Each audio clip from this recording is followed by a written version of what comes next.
and life's sweet line. Sheriff Miller by his side. Lively blue red, heart supply.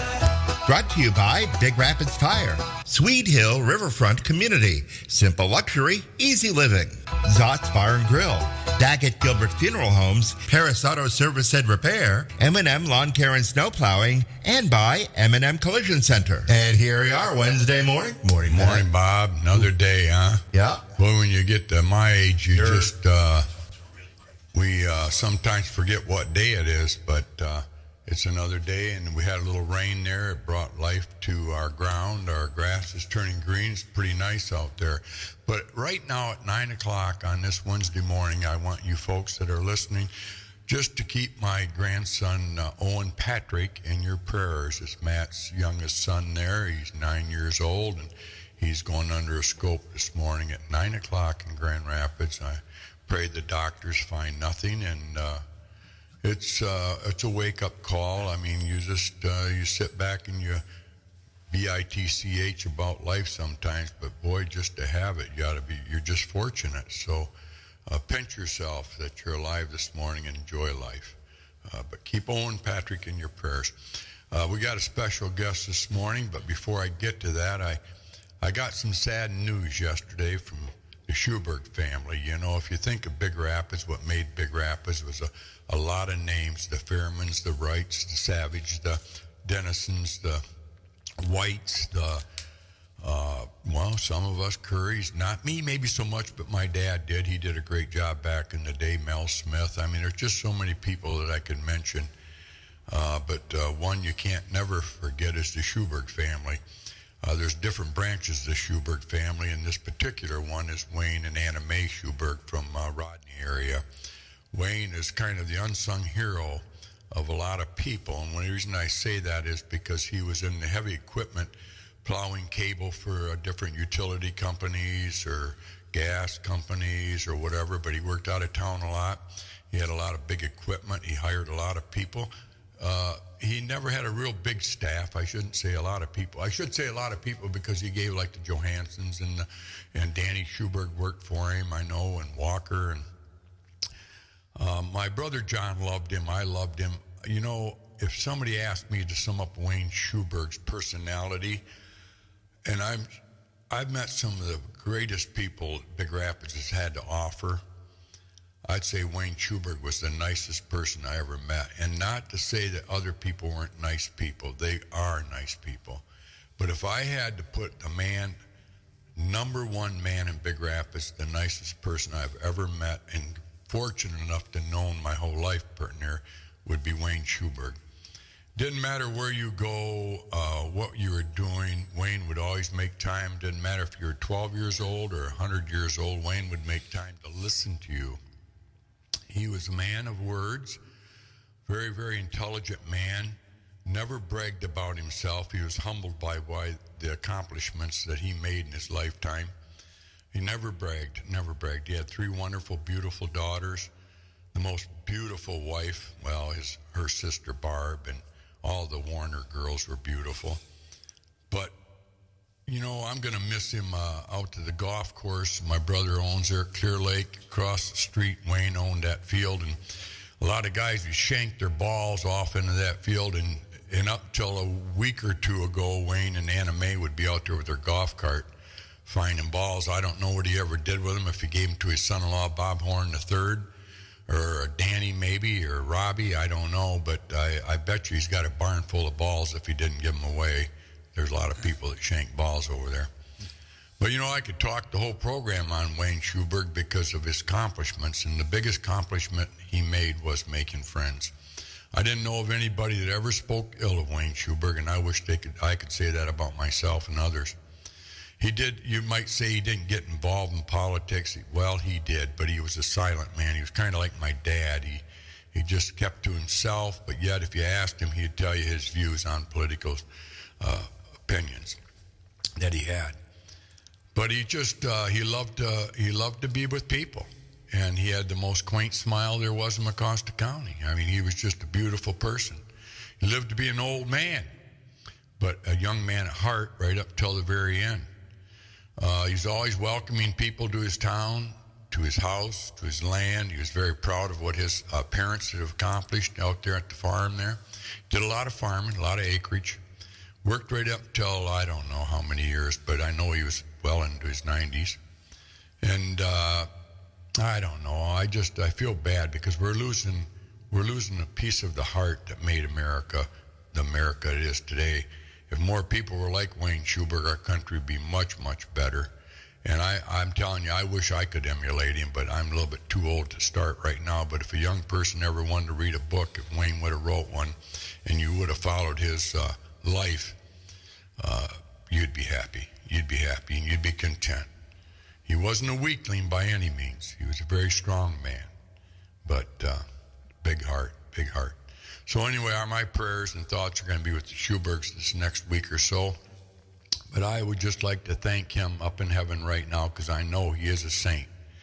I want to thank him for all the great memories, all the things he did for me. You know, I built my house over on West Avenue. I had to plow a line in from the one barn to the other barn when I built that. And Wayne Schubert came over with Danny, and they did it within a couple hours. And asked him what I owed him, and it was just a nominal fee. I just couldn't believe it. I said to my brother John, I said, I don't know how he does it. And John says he does it because God's behind him all the way.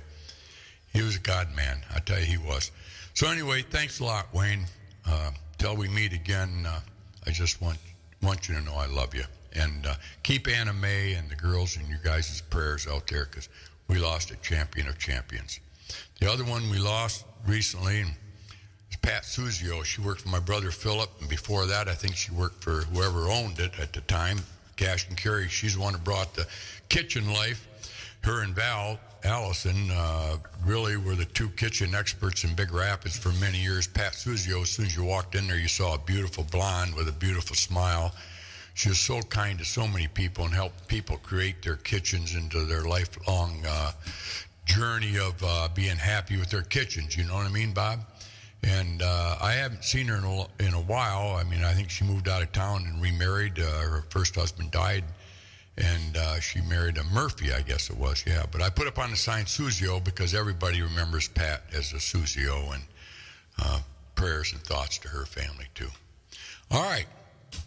Well, that being said, I hope I was all right. I love life, and like I said, we got some rain last night, and the grass is green, and with green grass means happiness and new life. So today there's new life somewhere. John Raffel, good morning. Morning. I asked John to come on because, I've admired his journalism for the last, I'm 72. I'd say he's been doing it for 50 years, John? Correct. Wow. Right on the button. Really? Yeah. 50 years, a half a century. Well, professionally. Right. If you add the 5 years I was first started writing sports for you remember the Cardinal newspaper for the Big Rapids High School when I was a junior and senior. Wrote 2 years for them, then a couple of years for the Ferris Torch. Would have been, and then another year for the Ferris Sports Information Office as a student. And then those 5 years, if you don't count those, then it is 55. So it's 50 professionally. But 55. Overall. So what got you into it back, or can you remember that far back in the high school days? Was there somebody there that you admired and said, I want to be like that? I mean, who was your journalist? Let me think who it was. It was, I give up. Go ahead. Who was the teacher in journalism? Virginia. Bale? Virginia French. Oh, yes. What's her name? Virginia French. Virginia French, well. yeah. Very, very fine lady, and she inspired me, helped get me going. But I remember when I first kind of started thinking about it, I always liked newspapers, and you remember the junior high school counselor named Marjorie Dennison. Real well. Yeah, and but when you're in the 8th grade getting ready to go to high school, they kind of to go over what you're going to take and whatever. And she was going over through subjects and whatever, and then she mentioned something about journalism. And I said, what's that? And she said, well, that's dealing with newspapers, media, etc. Oh, yeah, I'd like that. That'd be great. So then when I was a sophomore, I took a class from Mrs. French, journalism, and then was on the Cardinal for a couple of years and went on from there. Been doing it ever since. Wow, it's amazing. I don't know of anybody else that did the sports with Well, like you did. I mean, the Pioneer hired you right out of high school. Is that right? Well, no. Well, I did an internship for the Pioneer when I was when I was going to Ferris between my freshman and sophomore year. Jack Batdorf, who was the owner of the Pioneer, he bought a newspaper in 1974 in Reed City. It's called the Osceola County Herald. He bought that, and I was looking for it. I had to do an internship, so I wound up being up there for the fall. So I did that, and I did a little other work for the Pioneer. But then when I graduated, they didn't have any openings or whatever, so I wound up in the Upper Peninsula, Western UP, for like 3 years for a newspaper called the Lance Sentinel, just south of Houghton and west of Marquette. And then about 1980, I came back. You remember there was a guy who was running the weekly newspapers back in those days for Jack named Pete Hector. I don't know if that name rings a Pete bell. Hector. Oh, yeah. Pete Hector. Big Pete. I got a story on him. A lot of people have stories on Pete, but he's a great guy, and he was. He knew about me, and he asked me to. He had an opening at one of the weeklies, so I came down, and it just went on from there. Well, when you were up north, did you do have you always done sports? Yes. Always been sports. Always sports. Well, some news too sometimes, but basically sports. Yeah. So up there you did Northern Michigan sports. Yeah. In the UP. Mm-hmm. And then you came down here, and the newspaper Pete Hector was was that the Tri-County or no? What? He was the head of the weeklies, but then I eventually went into the daily, and gentleman by the name of Jim Bruscotter. Yeah, I remember Jim. Wow. I worked with Jim all these years, and so he was. I worked with him, and we went from there. And then, of course, I was there, and then went to Greenville, then came back to Big Rapids about 17 years ago, and Jim had already passed away, and so I just got on from the other people that were there. John Norton brought me in, Jim Curries, and those people. And then the Hearst newspapers, of course, bought the paper from the Batdorf about 10 years ago, I think it is, right around that time. So it just keeps going. What was the weekly one? What was that called? Or was that just a weekly article? Or for Big Rapids? For Pete Hector. Well, it's interesting. At that time, they had several weeklies. They still have a couple right now, and one in Reed City, one in Baldwin. They had a weekly over in it was called the Chippewa Hills Courier. It covered basically Chippewa Hills. It was in the Barreton area, and then they closed that down. And I just about 6 months later, and then I joined the Pioneer as a staff writer, and then the sports editor left, and so I took over for him at that. So about the fall of 1980. Well, you just kept that consumed your whole life, sports writing, isn't it? Every day you were writing an article. Just about, yeah. Yeah. So you did high school, college, Crossroads, St. Mary's. Anybody that wanted a sport to be recognized as a pioneer, you did it. Yeah, you do multiple right now, don't you? Quite a few, yeah. Yeah. How do you go to all the games, or you just get online and see some of the stuff now with the scores and this, or do you actually get out there and interview the people?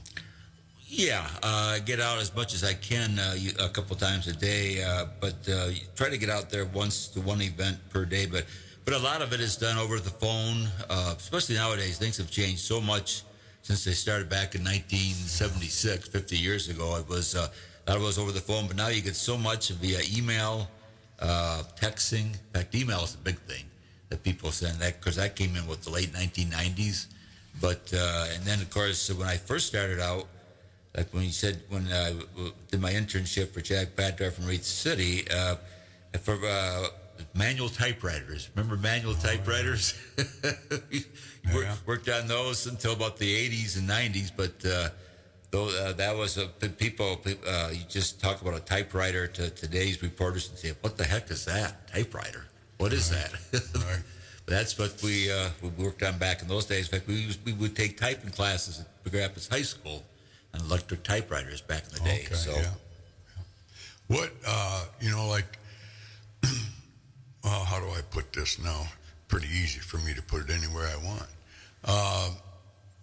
Good old days. You have your modern email today, like you say, or your phone, back in the good old days where you actually had to go right out and meet the people and do an article on it, and sometimes it didn't get in time, so it'd be the next day. Do you think the advancement in journalism and the way you do it today is better than it was back then, or did you like it back when it was more simplified? I think it today it's easier to do things. You can get a hold of people easier, and people can contact you. Like boy, back in those days, what do you do if there was no such thing when I first started out as voicemail? So what happens if people call and you weren't there? And they'd have to call again, and maybe you might miss them. So, but of course, that came in, I think, like 1980s or maybe even the 90s. But it is easier nowadays. I think people are a little bit more conscientious of calling in and bringing stuff in, because that was the best way for them to get access. Nowadays, everybody gets everything on their phone over there, and it's so much easier. But they just take it for granted, and. You get a little bit more communication. People would call, and hopefully you weren't on a party line or something like that. But it is nowadays the advancement it does make our life so much easier. And like a typewriter, my problem was I would type. My fingers aren't the best. I'd make a zillion mistakes on a line. The old eraser, you'd have to erase it and everything. But of course nowadays you're on the computer. You can erase and fix and edit stuff so much easier nowadays. I look back and I just wonder how we did it in those days, back in the old manual typewriter. How about AI? I don't think it's the best thing that ever happened to us in America or in the world as far as that goes, but there's a reason for it. And I know I've read some things on, let's say Facebook, that I'm thinking, wow, that guy's pretty smart. Well, then I asked him afterwards, was that generated by AI? And he goes, yes. And he goes, you got to try it sometime. I said, well, it wouldn't be me if I did that. I'd rather be authentic and just say, this is the way I am. If I screw up on my spelling, well, that's me, But I did one time wrote something on there, and he showed me how to do the AI, and I did it. I deleted it because it was way past my imaginary thoughts on my conversation that I wanted to get across. But that being said, do you think a lot of sports writers are using AI now to make them looking more professionally? I mean, not that they're not, but have you ever thought of using it too? Oh yeah, I use it for every article. Every article that I do goes and is proofed by AI, and I think you can't complain. It does. It's just fascinating when you think about it. You type up a story and then you put it in AI, and half a second later it's proofed, and they even give you some suggestions. It's like, it's remarkable. But it's not 100%. Sometimes they'll do stuff, they'll change stuff, and what did they do that for, or whatever. You'll wonder why. But for the most part, they do. It's pretty remarkable. It is. Have you ever used it, Bob? And are you yes? Huh? I use it for idea starters. Oh, you do? Yeah, you put it in, and then of course you can put your own, bend on it. So, They give you. They'll give you ideas. They'll give you sources. We went through a training once where they showed you how to. We'll say, for instance, you want to do a follow-up story. There's some major thing that happens. Say like Tarek Skubal, the Tigers. You might go on AI and just say, ask them, what are some follow-ups to this Tarek Skubal story? How should I follow up on it? And then before you know it, AI will kick back some ideas to you. We'll tell you you could, give you some follow-ups on Tarek Skubal, localize it, or find out who else story related to Tarek Skubal is out there that you could relate to. So. Yeah, you can do it for so many different ways. It's quite, like I said, remarkable. Is that going to kind of eliminate journalism as far as human beings doing it? Yeah. Well, they think it might eliminate a lot of things down the road, but maybe down the road. There's a lot of things that are done nowadays that does eliminate certain jobs because of computers and whatever that eliminate certain jobs. But AI, Well, we'll see. They say it's just maybe just the tip of the iceberg, but very possibly it might. I was thinking that back in the day, we were talking about writing stories on typewriter. So what happens is when the story's finished, then it has to go to a typesetter, and the typesetter has to manually put the type in. That's all gone now. When he puts it in the computer, it goes and it sets it up and it's ready to go. You don't have that positioning. Yeah. So is there, that being said, we're no spring chickens. Is there a lot of young people getting into sports journalism? Well, there's still a few, but like we're not quite sure. A lot of people think that are wondering the future of newspapers. How many more years? A lot of people tell me they think within 10 to 20 years you're not going to see the printed newspaper anymore. And one of the prime examples is just down the road here a little bit is the Pioneer printing plant. A few years way back, Jack Badorf, we mentioned, had the very brilliant foresight to he purchased, invested, I think it was like a $7.2 million printing press. It was brought over, they brought it over overseas, and it came here.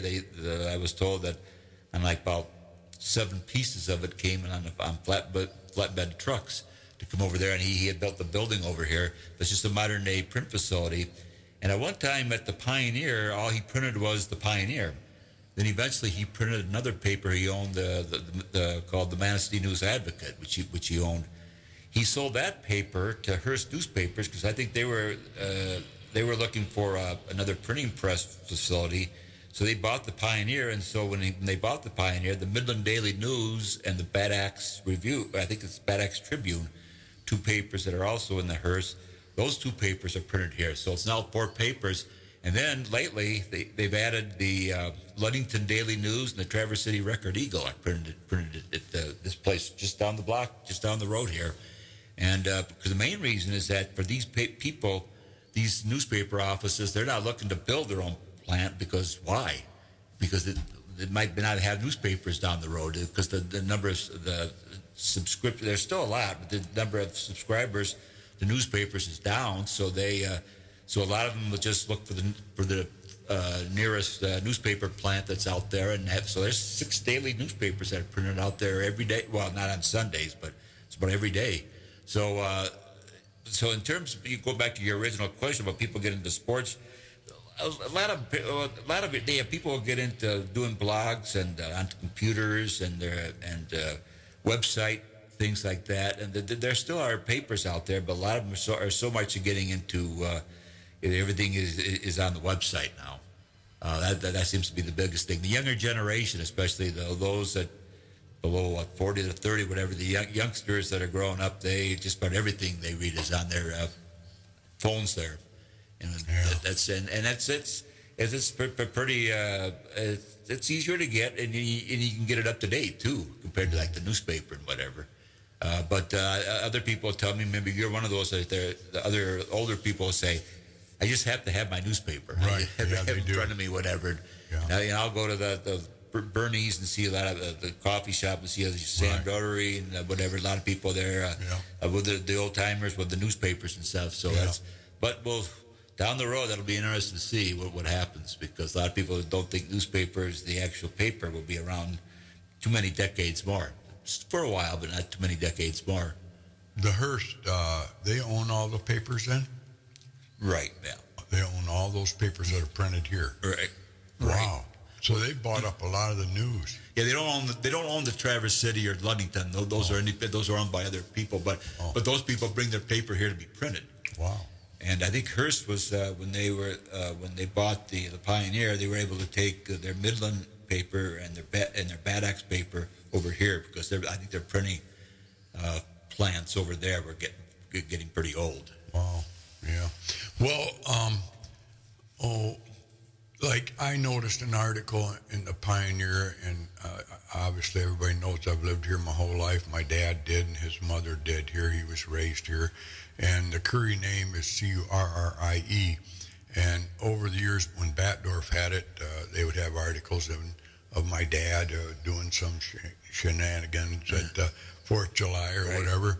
And they always spelled his name right. And, you know, I guess when you get older, you're a little sensitive to well, respect, kind of. And I noticed the Pioneer did an article on the harness racing at Mecosta County and the celebrity race, and it was an okay article, but George Kroll won it, 84 years old, and he drove a great race. Tim Cook was in there, and of course, Kerry Aldridge, and then the pastor, Kyle from St. Peter's. They all did a fine job.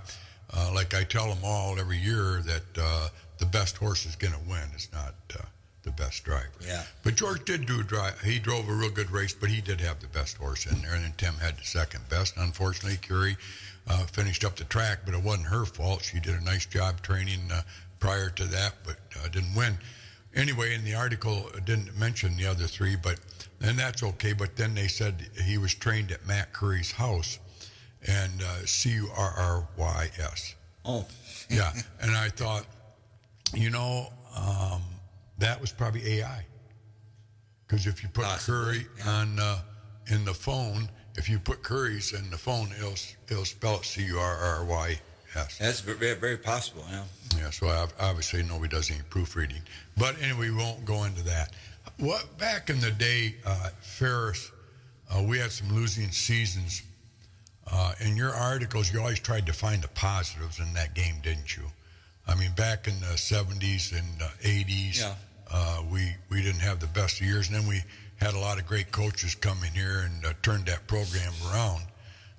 And kids changed it. But do you remember the Bob Leach days? Or are you too young? Oh, yeah. No, in fact, I was thinking when I came here, my first memory of a Ferris football game when I was a kid, the dad, the brothers would take me over to a game, was sitting at Top Taggart Field at a game in the fall of 1965. Wow. The coach was Sam Ketchman. Yeah, I remember that. I don't know if that name rings a bell, but good old Slammin' Sam. Sam, he one of these old timer old kind of coaches where he would wear one of those top hats and the old trench coat, kind of like a Paul Bear Bryant. Yeah. I remember watching him on the sidelines. Yeah. They were playing Findlay, of Ohio. The game I remember, but they were struggling back in those days. They didn't.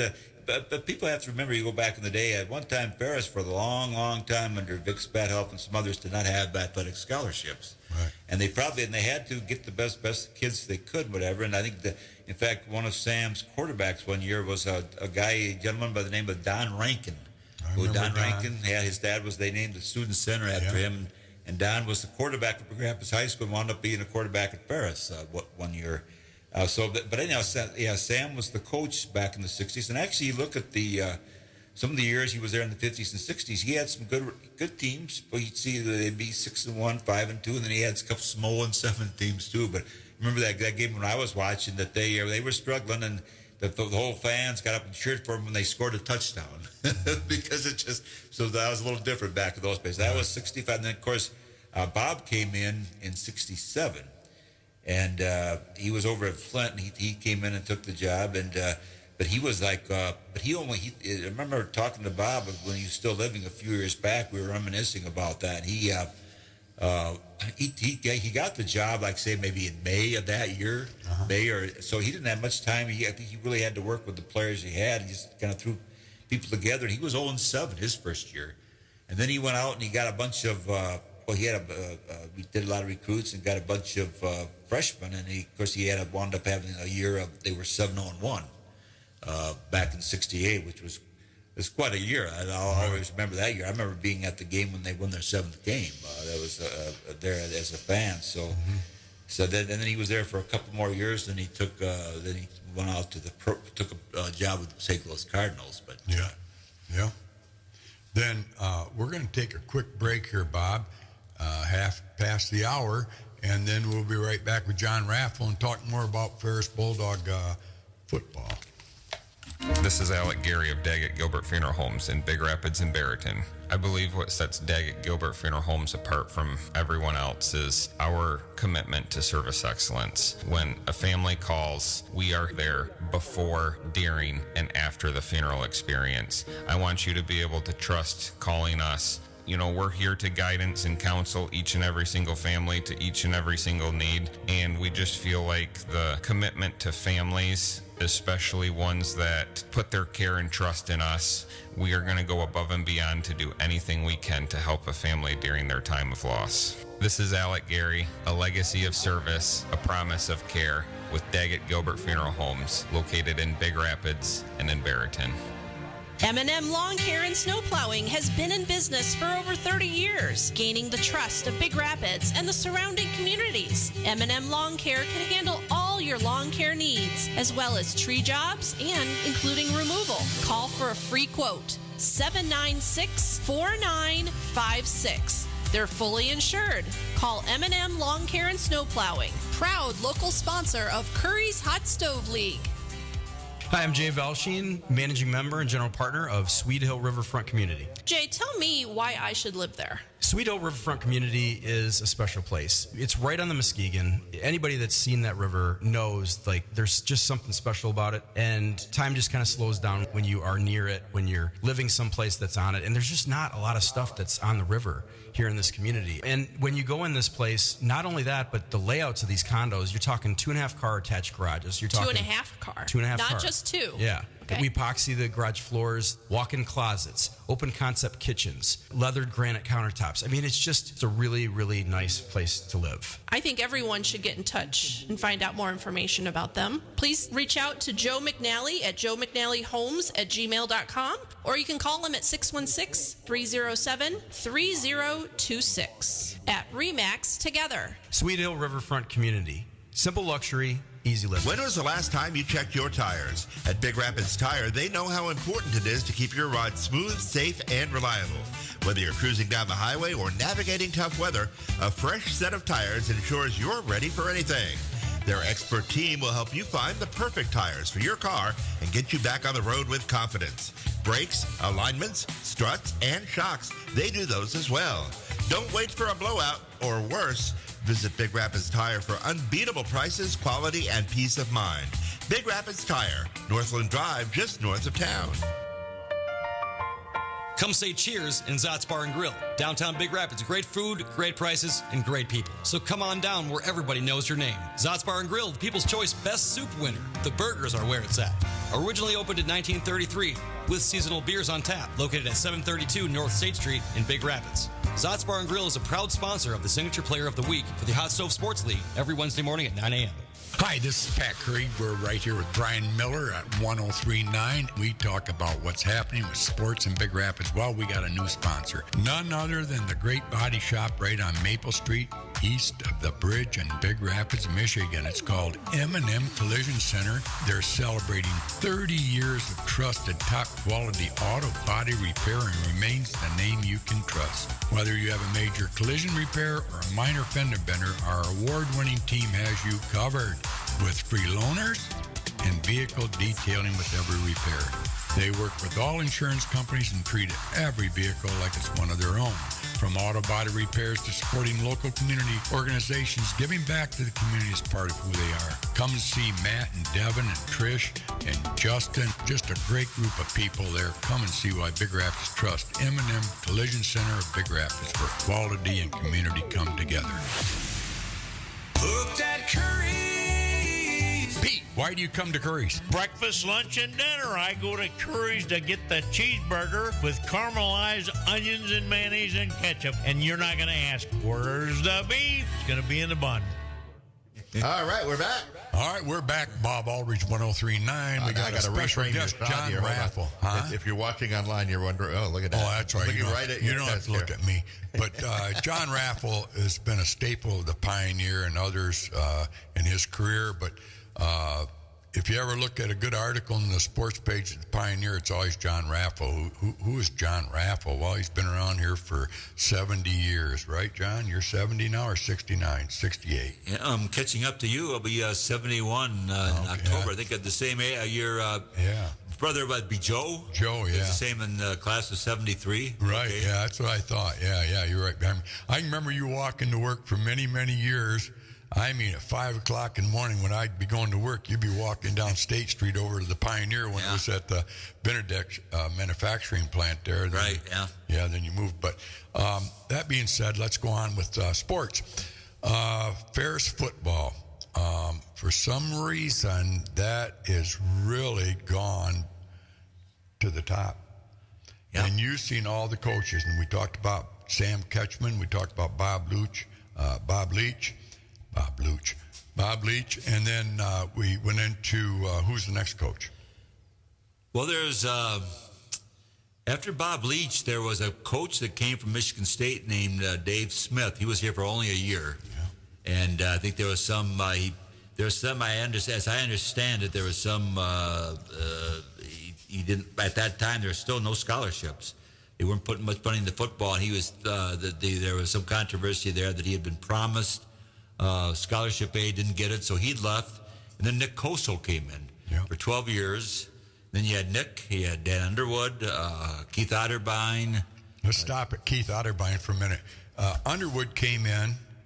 He's a pretty good coach too, and he brought Otterbein, or he bought Otterbein and Pearson, right? Yeah, actually, Jeff Pierce came in the last year Nick Koso was coach. Okay. But Underwood, when Nick left and Underwood came in, then he kept Pierce. He brought in Otterbein, who was over at, I think he was like a grad assistant or something over at Central Michigan at that time. Otterbein was a good coach. Yeah, well, he knew his stuff. He obviously, and he helped. It was amazing. He was there for maybe 6-7 years. Then right over there overnight, they won the conference championship. And he went on a streak of like three years in a row where he did pretty well. But what Keith was able to do was what they needed to do is finally when a president by the name of William Wendrick came in and put a little bit more money into football, and they were able to get more scholarship aid. And we're able to get players that would stick around for a while. And the problem is, like even Bob Leach found out, is that you could maybe recruit players and get players that would kind of what they would call bandits, maybe very good players, but nobody else really wanted them. Maybe their grade points weren't high or whatever. But then Keith came in and he said, we have to establish where we're going to get players that are going to stick around for 5-6 years, which is what they're doing now.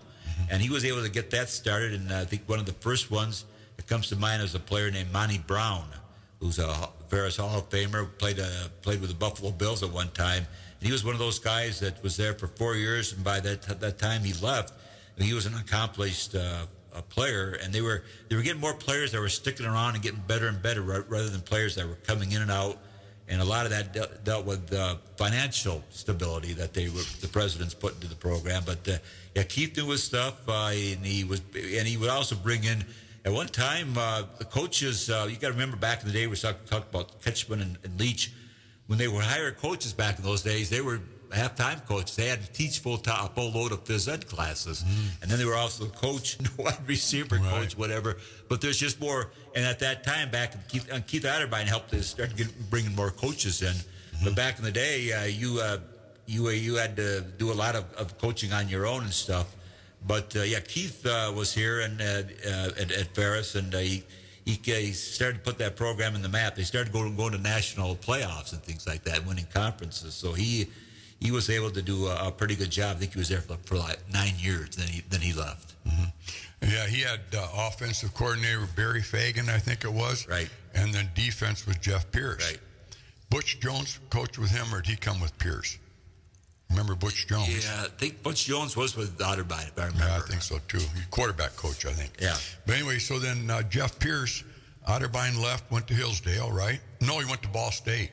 Right. Yeah, Muncie, Indiana. Yeah, he was hoping, remember that time when he left, he was looking to maybe go to the Division I route for head coaching, whatever, and thought the best way to do it would be to get a job as an assistant with a university. So he went to Ball State. And one thing led to another, and he wound up going back to Hillsdale and had a pretty good career there. Hillsdale had a pretty good program. It's it's Division II, but he wound up going back, which is his alma mater, Hillsdale College. Yeah. Jeff Pierce came in. I don't know if there ever was. I know Bob Leach was loved by the community. Nick Koso was definitely loved by the community. Right. And then Otterbein, I guess they all have been, but Jeff Pierce has a special part in my heart because we became very good friends when him and Susie moved here. And, as a grad assistant, actually, I've known him that long. So, we bonded for a long time, done a lot of things together, and known him many, many years. I just saw him last year. Ed Filion, I want to talk about him a little bit too, defensive tackle for Ferris State back in the championship days, the 90s, 94, 95. Ed went on and played for Buffalo Bills with Monty Brown there. Those two really turned that. Yeah, you're right. Yeah, I mentioned Monty Brown, but Ed Filion there too was a part of that. The players that would that they finally were able to secure through by solidifying the program and by offering these players. You have to. You remember, there's other universities are trying to get them too, and but Ferris was able to have enough money and finances and material so that they could get some quality players. Then Jeff probably was the longest. Up till now, I think, longevity as far as a coach at Ferris, wasn't he, at that time? Because he coached for, 15 years maybe at Ferris? Jeff, I think it was 95 was his first year. I think he went to 2011, something like that. So that might be 17 years. Yeah. There was back, if you looked down on the list, I know Sam Ketchman was there quite a few years too back in the day. So, but I think Jeff would have been there the most years. Because I remember when he was there, he was a grad assistant on Nick Kosel's last year. Yeah, well, altogether, that's what I'm saying. He's been there since the late 70s. Right, that's correct, because he would have been an assistant for like 12 years. Yeah. So that's quite a few years he was here. Yeah.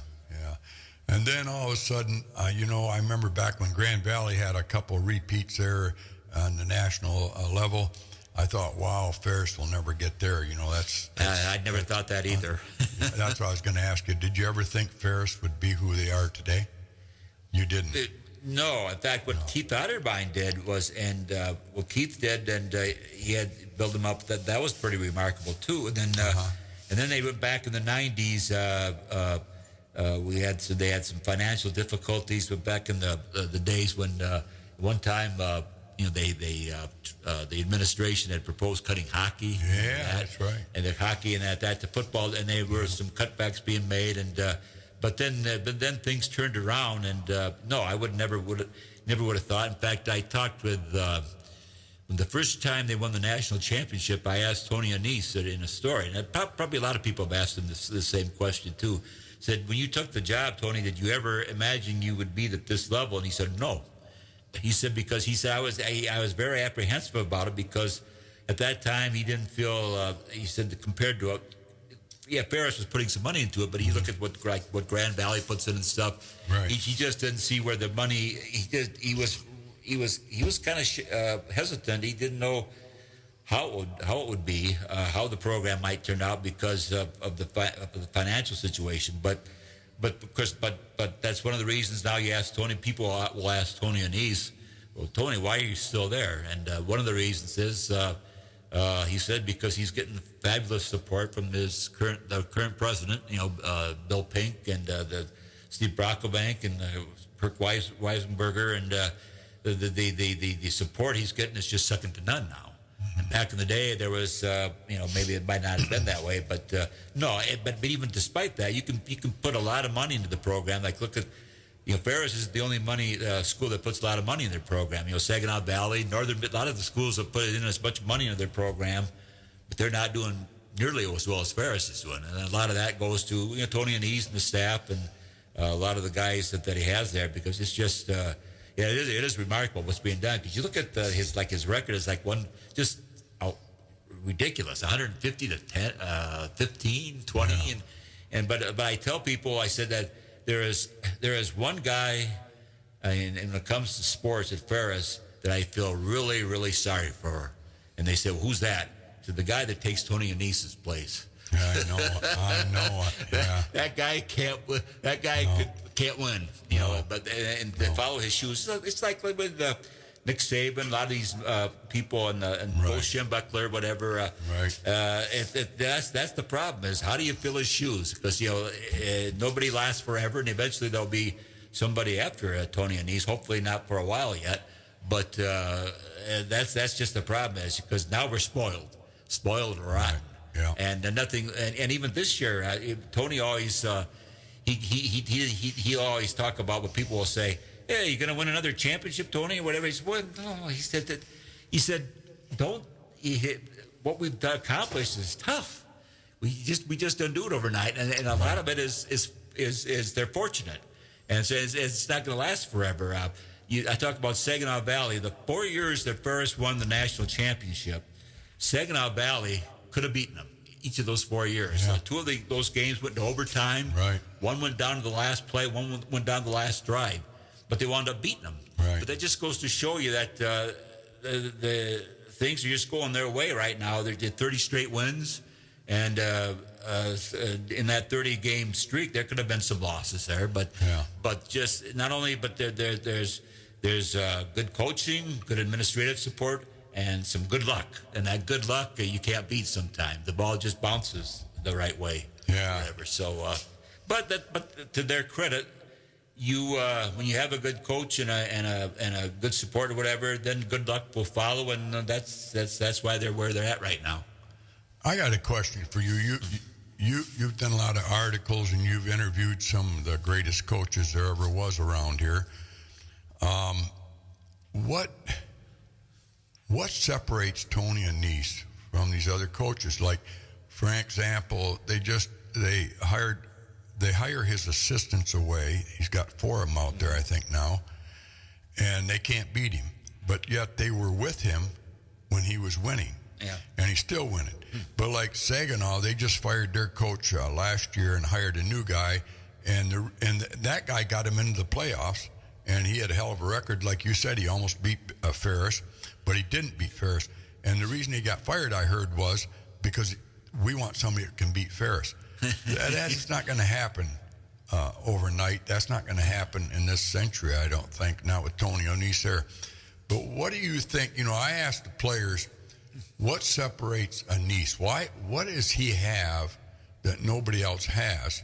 And the first word that comes out of their mouth is, which a lot of people said this about Pierce too, was he cares. He cares about me. I know Jeff Pierce cared about his people big time too, and they played hard for Jeff Pierce. He didn't have the resources Tony has. We know that, but still, you can give all the resources in the world, and Saginaw Valley has done that. They got an indoor facility. Yeah. They've got all the resources to have a championship team. We don't have an indoor facility. What do you really think Tony Annese has inside him that separates him from all these other coaches? Because obviously he has something, and it just intrigues me to think these boys out of Florida are actually coming to Big Rapids, Michigan, and I've gotten to know a few of them, and they're great young people. And they love him. They adore the program. They want to be on a championship team. Now, that being said, it's easy to recruit when you have a championship team. Right. He didn't have a championship team. He had some good players when he first came here, but he turned that program over real fast. What do you think it is? What is he? Is he just God's gift to football? I mean, his mindset, I'll just carry on a little bit longer here. He puts on clinics, coaching clinics. What did they take away from that he still beats them? I mean, he must not give all his secrets. Well, he's pretty inspirational. A lot of people feel that will say, I know some people will say sometimes he sometimes steals the show, even if back in the day when Jim Harbaugh was still in Michigan, and Tony could sometimes, if he would follow Jim Harbaugh at the podium, they might almost listen to Tony Annese a little bit more. He's a very good speaker. He's interesting to listen to. He's witty and whatever. But he just somehow he inherits. If I knew the reason behind his coaching magic, I would put it in a book and sell it for $1 million to another coach or whatever. But you mentioned a little bit about it too. I think one of his credits as his genius is and what's helped him at Ferris is that finding he has the philosophy you can never have enough good talent, because even if they'll recruit players and they might say, well, we've got enough, let's stop right here, we don't need, and if he sees another good player available, whatever, they'll bring him in. But he finds the talent, like he said, they'll go all over the place. He'll find as much talent as he can, and then he'll tell these guys that, okay, maybe your chance might not come this year or next year or whatever, but it'll come eventually. That's what's the players with Miami, the All-Pro player or whatever. Sealer didn't. I understand he started out slow, right? And that's what happens a lot of times. These guys, when they sign their letter of intents and whatever, they figure they're going to be a superstar right away. Well, it's not. That doesn't happen. So he's able to get these guys to keep working hard, and they get their chance. But what's happened over the years is that under Tony Anise is the cupboard is never bare. Right. There's always something. There's always food in the cupboard. Right. And a great example was, well, especially when it's football, as you know, we know that it's a very tough physical game, and you get injuries all the time. You lose some good players, you lose this guy and that guy, but he seems there's always somebody they have ready to come in and take over. And a great example is that when last year, they never would have thought that they were going to win another national championship, just because they lost all their 8 good players, including Trinidad Chambliss, that transfer portal. But I remember talking to Tony after the spring game that year. He was talking about that. He said, "Well, we'll be fine." But I was thinking, does he really think that? Well, lo and behold, look what happens. I know it. He works, and they worked during the spring camp with the Wyatt Bauer, and they brought in these 2 quarterbacks, and it's like, well, Trinidad who? So what? They're gone. So he's able to bring in he's able to bring in more and more players, and man, every year they bring in like 30 some players, and like the other day when they brought all these players in, they got 150 players on campus. Yeah. 150. Now that's a game of 20. It's like 22 players. You need 22 players, or the punter or whatever. But 150. So that they just, and a lot of that too helps. Like he's got these good coaches that because he can't run the whole place himself. No. But these players, they identify who these good players are, and they're able to keep them around. And it's like you see, what is he in his 13th, 14th year? That's happened. That's been that way from day one. It seems to be getting better and better, especially when they win. When he first came, because he had to get some good talent, but now that they're national champion, that's the main attraction for a lot of players. Like you mentioned, that indoor facility, it is remarkable. So for quite a few years, that if you would look on the financial sheet on what schools are spending for their football programs, at one time Ferris might have been down low, including for basketball and hockey, down very low. But now it's getting up there, especially because of the success they've had. And like this indoor facility, they don't have that as a bargaining chip, but they have the fact that we can contend for a national title, and that's what people like, maybe more so than the indoor facility. Although that's certainly something that they need, and hopefully that'll be here within a few years. Yeah, I know they're raising a lot of money, and the president is pretty confident that they're entering the next round. He's got to find some big donors. Hopefully some alums or whatever that have some money, have deep pockets, contribute to that, because that's a big thing they need, not just for football, although that'll be the big thing, but track, indoor track, softball, whatever, because it is tougher here in Michigan to be working out, practicing outdoors from November until April. It's amazing. You know what? Sitting here listening to you there, and I've thought this all along. He does care about his players, but other coaches care about their players too. He's a genius, offensive genius. His sons are, and his whole defensive package with Ryan Hodges, their geniuses on. They adapt to everything that the offense can throw at them after a few plays. Right. But I think the key is with Tony Anise, unlike any other coach, is he can look at the talent and get the talent when he needs it. Right. A lot of coaches maybe can't do that because his recruiting, he is amazing. Back in the day, you would never go to the West Michigan and say, okay, you're good enough to play here. He goes over and finds those players, the ones that are the weeds that Division I bypass, and then you look at how many of them are going pros now. He's taking kids that might not have got a chance and turning them into pretty good the players he's got now, like Wyatt Bauer, Chambliss. How did he know when he recruited these guys that they were going to do what they do now? Out of Corona, Michigan. Yeah. A Class D school or Class C school or whatever they are, but they're not, Highland Park or right out of Northville, Michigan, or Novi or Brighton. Yeah, And he does found Trinidad on the basketball court. He didn't find him on the football field. Right. So You're right. He can see talented players. They were Brady Rose. A lot of people remember Brady. And Tony talks about Brady Rose quite a bit. Brady was one heck of a player, and his Tony's son Steve took him to a game where he wanted his dad to see this Brady Rose and send him to a letter. And as soon as Tony was able to tell him at one game, he decided to sign him. But that's because you can go watch a player perform. How do you know one game that he's going to be a superstar in college? But he's able to, and it's not 100%. There's probably some athletes they've been wrong about, but for the most part, he's been right about them, and that's the big thing. And he's able to get them to stick around. And like you said, you say it's everybody cares. Yeah, everybody cares about their players, and it's easy for Ferris to say, well, we love each other. We have a good bond because, you're going to love each other when you're going undefeated every year. Things are going well. Whereas if you're struggling, there might be some hard feelings, or it might be pretty tough. But I do remember back in the day, you mentioned about beating Ferris. I do remember back. You remember a coach by the name of Brian Kelly. Oh, really? Of Grand Valley, and they were saying that.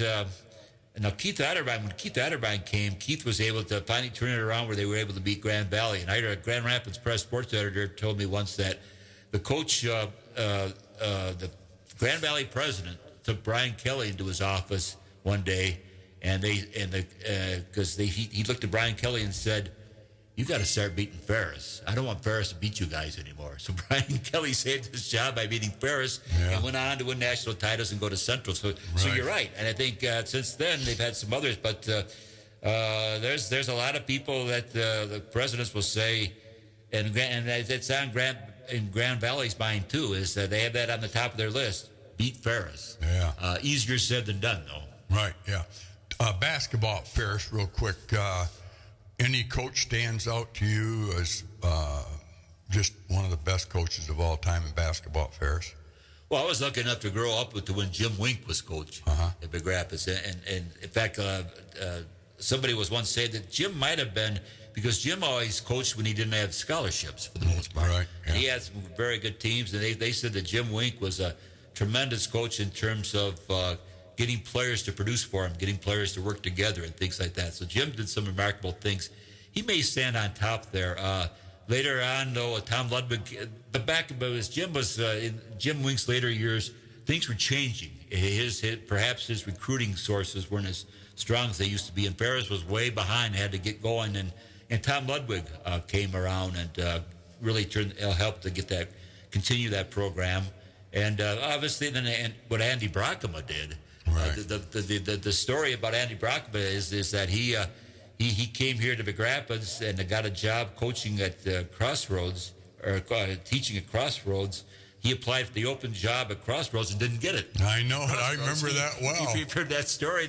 So he was pretty upset about it. He goes to, who was the coach? Bill Saw. Bill Saw was the coach at Ferris. So he asked Bill if he needed some help, and Bill said, "Okay, you can be a volunteer assistant." Right. He was volunteer assistant for about 3 years, and then Bill's top assistant, a paid assistant, left, so he hired Andy, and then Bill left, and then Andy was one of 3 applicants, and the first applicant, but he didn't get the job. The first applicant got it, turned it down. The second applicant got it, turned it down. So they were saying, "Okay, Andy, it's your job." I know. And that was divine Ferris's intervention. Yeah, there. that was Ferris's good luck, because look at the job he did. And of course, Andy's a whole different story too. Right. I want to get on about that, but Jim Wink stands out. But I'll do credit to those other guys they've had there. They've done pretty well too. Yeah, they did. Ludwig and Brockema. Yeah, Brockema. How did he do it? I mean, he's a big boy from McBain, Michigan. Yeah. Came to Crossroads, like you were saying, teaching there, couldn't get the job there. I do believe in God, and I think God had a plan for him, because I know he's a really good man. But he's special, isn't he, Andy? Pretty special coach. You hear the term players coach. Yeah. And a players coach is a one that particularly he's almost like he's a player himself. He's like a player coach. I remember back when I was first growing up watching the Detroit Pistons. They had a player coach named Dave DeBuscher, And I was thinking, how can you be a player and a coach at the same time?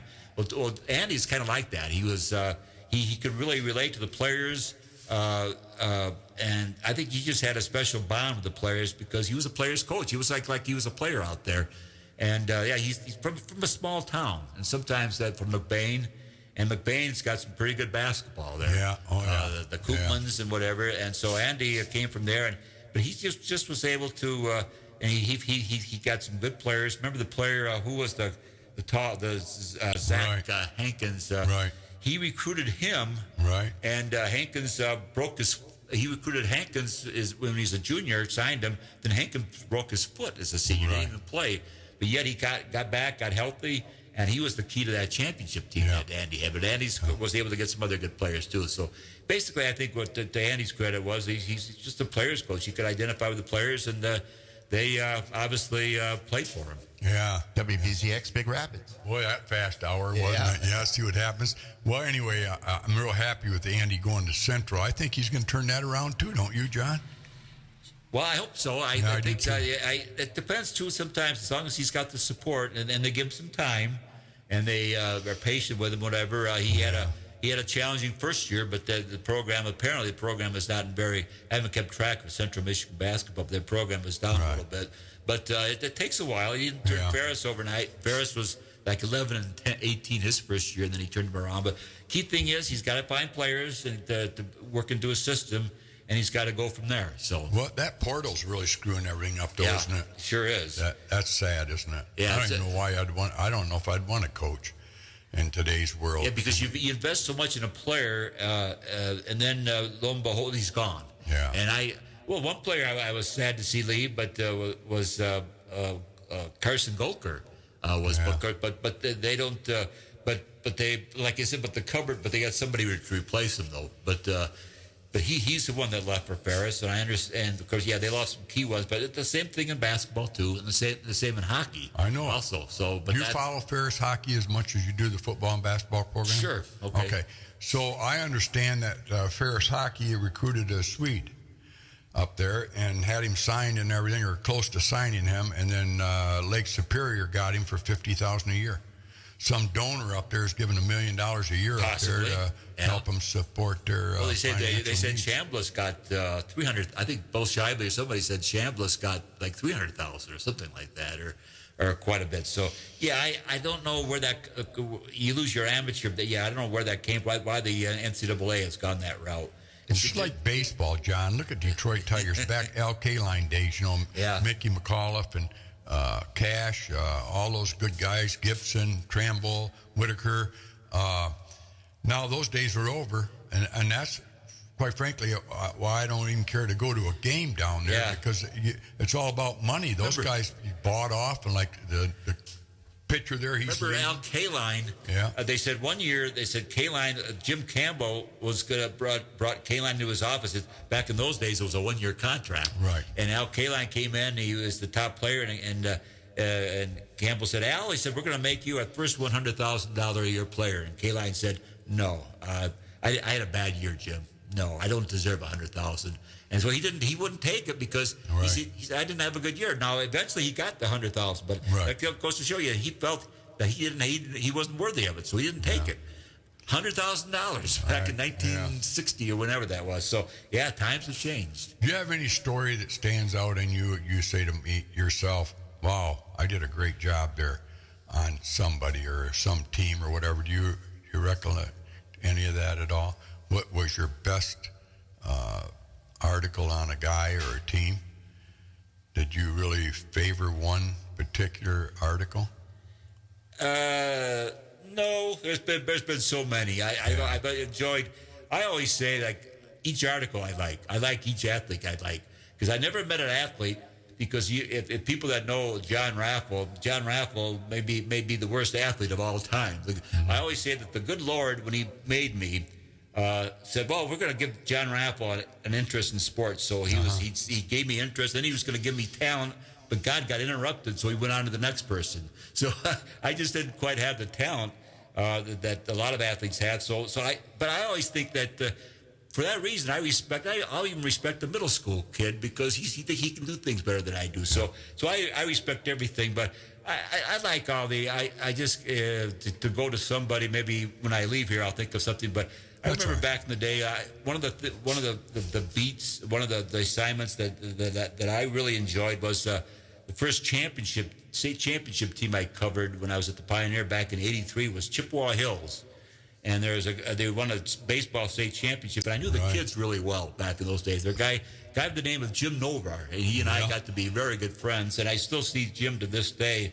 We'll talk about that year, and a lot of Rick Sellers was on that team, and there was some Stearns that were on that team. We'll always talk about that day, but that was a fun year because we just spent a lot of time together. We could see that program go from where they just went from here to here at the top. So, but there's a lot of other programs. Reed City Coyotes, 1983 or 82 it was. 82. They won a state championship. Yeah, no, I was not on. I just got here. Somebody else actually covered them. But yeah, I was linked to that a little bit. But there's been other championships. Big Rapids has had championships in a lot of sports. Their girls team when they had this Jody Rabb, Majenica, Stacy Bayshaw. Yeah, Bayshaw. They went back to the. They went to the semifinals a couple of years. Yeah. A couple of years ago, I enjoyed Everett. I've enjoyed covering Everett softball. Yeah. They've had these. In fact, I'm looking forward to this gal by the name of Kyra Gray. Who pitched them to the state championship 2 years ago. She's going to Ferris. And she was named Miss Softball. Yeah. And so it's a lot of fun to see. But even I always say, not even the state champion, but I just enjoy watching all the athletes. So they're a lot of fun to watch. They put in a lot of time. They got a lot of good talent, and they're for the most part, maybe all of them, they're good kids. They're good to talk to, and it's just a lot of fun. You mentioned Curries. You've had some in your family. You've had a lot of Curries in your family. It's a lot of fun to watch them, and that's why I never get tired of. They talk about all these articles. I never get tired of talking to them because they always have something. They have a story. They all have a story because they're all been given some talent. That's why we're doing this today. Yeah, they all have a story, and I think people like reading about it. Okay, it's not just these Hall of Famers, and sure, a lot of people like to read about Tarek Skubal and LeBron James and all these other, but they like reading about kids too, and we'll see a lot of times where. We can't tell who's reading the paper, but we can tell who's reading how many hits we get on these websites. And a lot of times there'll be just these local high school kids that the people just like to see something about. Sometimes you'd be surprised. I get a lot of hits when I do a story on a competitive cheer. Yeah. Because people know these kids. They like to read about them. So who was the easiest one you ever interviewed, coach-wise? Easiest coach? Yeah. Who is the one that stands out that was so easy to interview? Well, I think and enjoyable. Yeah.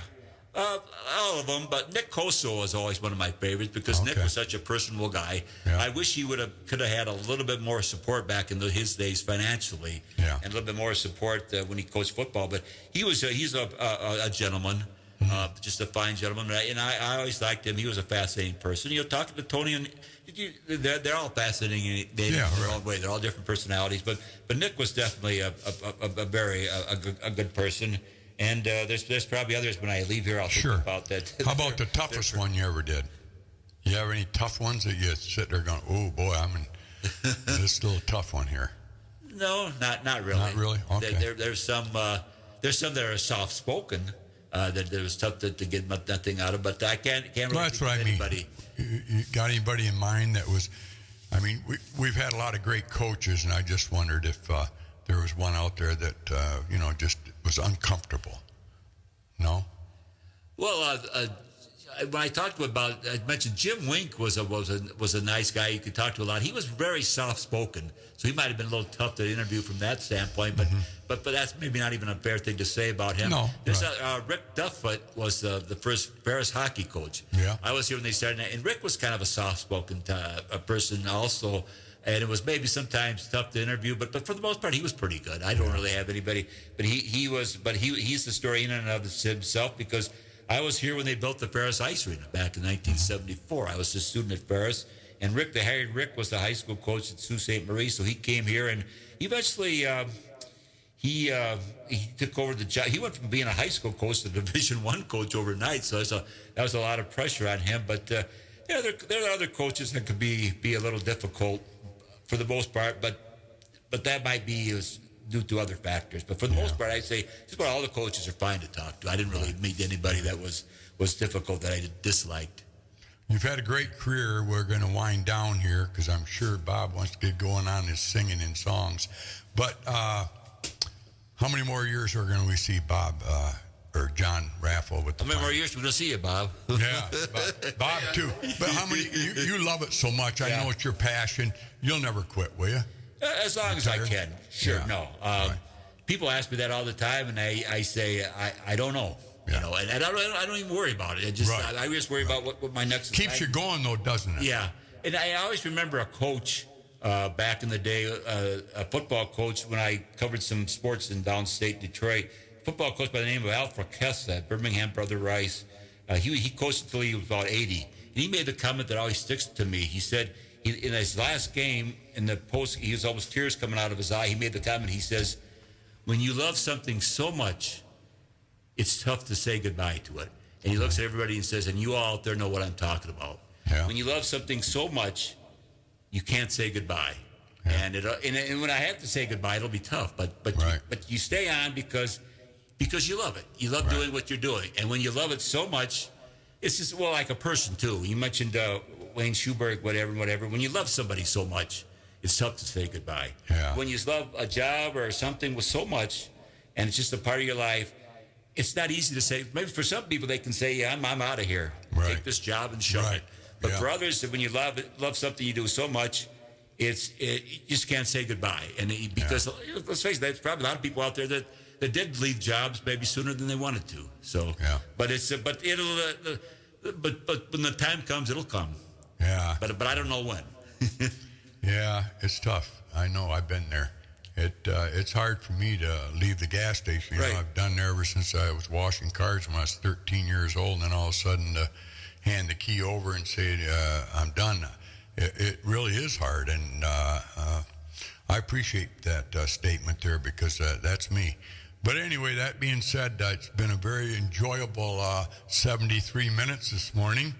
Bob, I appreciate you giving us the time here, and I knew this would be a good interview with you. Thank you. I hope everybody enjoyed it. I'm sure they have. But, you know, the one thing we did talk the most about was a championship team. And that's what life's all about, is winning, isn't it? I mean, you really stop and think about, you're a winning journalist. You've done a great job with your sports editorial or whatever the story is. You do a great job. What did we touch on? Most of the whole hour was on what? One guy, Tony Anise. Look what he's done for this community, what he's done for the college. People from all over the country recognize Ferris State now, not because of the great opportunities they have as a school, academic-wise. Optometry is one of the number one in the country. We don't talk about that as much as we do about what? Football. And when Andy Brockham was here in basketball, Bob Daniels, hockey, he put us on the map a few years ago. So anyway, you got a great job. You've done a great job, and I want to thank you personally on air. Don't you, Bob? He's done a great job. Well, thank you, and I thank everybody for putting up with me. Because it's because things don't always go right. But I appreciate the comments. But to me, I think it's. You say I do a great job. I enjoy covering people that do a great job. Yeah. That's what I enjoy the most. I don't know if I do a great job, but I do know I cover people that do a great job. And those are the people I get tribute to. I just as soon honor the people that I've honored. That's who I like to honor. Well, thank you. Thank you. Well, just as we conclude this show, I would just like to have everybody keep Owen Patrick in your prayers. I'm sure his scope is over with, and I'm sure with all your prayers out there, my little grandson Owen Patrick is just doing fine. I love him with all my heart, as I do all my grandchildren. They're every bit of life to me that I have left in me. The other thing is, keep Wayne Schuberg's family in your prayers, and Pat Suzio. They're two great people from Big Rapids, and like I said, Wayne Schuberg, I'm going to tell you right now, you're the nicest guy I ever met. God bless America. Hi, this is Pat Curry. We're right here with Brian Miller at 1039. We talk about what's happening with sports in Big Rapids. Well, we got a new sponsor. None other than the Great Body Shop right on Maple Street, east of the bridge in Big Rapids, Michigan. It's called M&M Collision Center. They're celebrating 30 years of trusted, top-quality auto body repair and remains the name you can trust. Whether you have a major collision repair or a minor fender bender, our award-winning team has you covered with free loaners and vehicle detailing with every repair. They work with all insurance companies and treat every vehicle like it's one of their own. From auto body repairs to supporting local community organizations, giving back to the community is part of who they are. Come and see Matt and Devin and Trish and Justin. Just a great group of people there. Come and see why Big Rapids trust M&M Collision Center of Big Rapids, where quality and community come together. Come say cheers at Zott's Bar and Grill in Big Rapids. Great food, great prices, and great people, where everybody knows your name. Zott's, people's choice for best soup. You don't want to miss their award-winning burgers and chili as well. Originally opened in 1933 and serving it up ever since. Seasonal beers on tap. Located at 732 North State Street in Big Rapids. Roxanne and Doug at Zott's Bar and Grill are proud sponsors of the Signature Player of the Week for the Curries Hot Stove League every Wednesday morning at 9 a.m. Let's talk about Swede Hill Riverfront Community right here in Big Rapids. Joe, doesn't riverfront usually mean huge price tag? I mean, what makes Swede Hill such a strong buy? That's a great question, Jen. And the truth is, Swede Hill gives residents access, yes, to that riverfront setting where you can walk right down a path to the water, put your kayak in, put your canoe in. There's walking trails all around, beautiful views, attached garages, and it's a really convenient location for access to everything that's hard to duplicate. If you try to recreate all of these things in like a single family riverfront home, the cost, not only the cost, but the maintenance would typically be much higher. Simple luxury, easy living. Absolutely it is. How do they get a hold of you? They can reach anyone at my office, Remax Together, right here in town, or they can always email me at joemcnallyhomes@gmail.com or call or text 616-307-3026. M&M Lawn Care and Snow Plowing has been in business for over 30 years, gaining the trust of Big Rapids and the surrounding communities. M&M Lawn Care can handle all your lawn care needs, as well as tree jobs and including removal. Call for a free quote, 796-4956. They're fully insured. Call M&M Lawn Care and Snow Plowing, proud local sponsor of Curries Hot Stove League.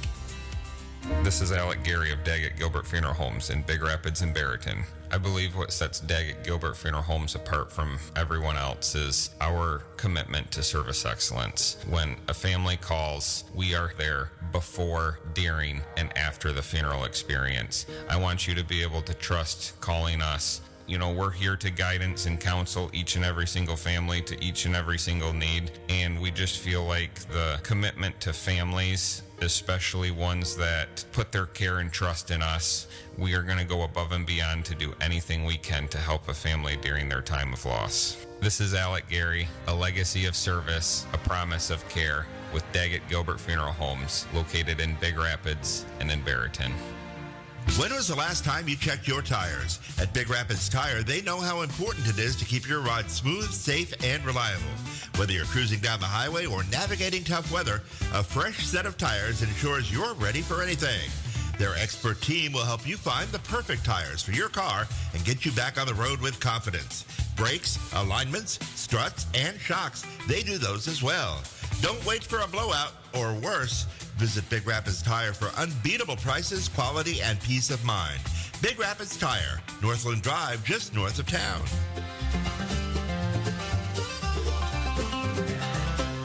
Wednesday morning sun is rising, and bright talking strong. High school tales and sports they bring, life's a story and a song. College dreams and fields of green, memories we all hold dear. Stories told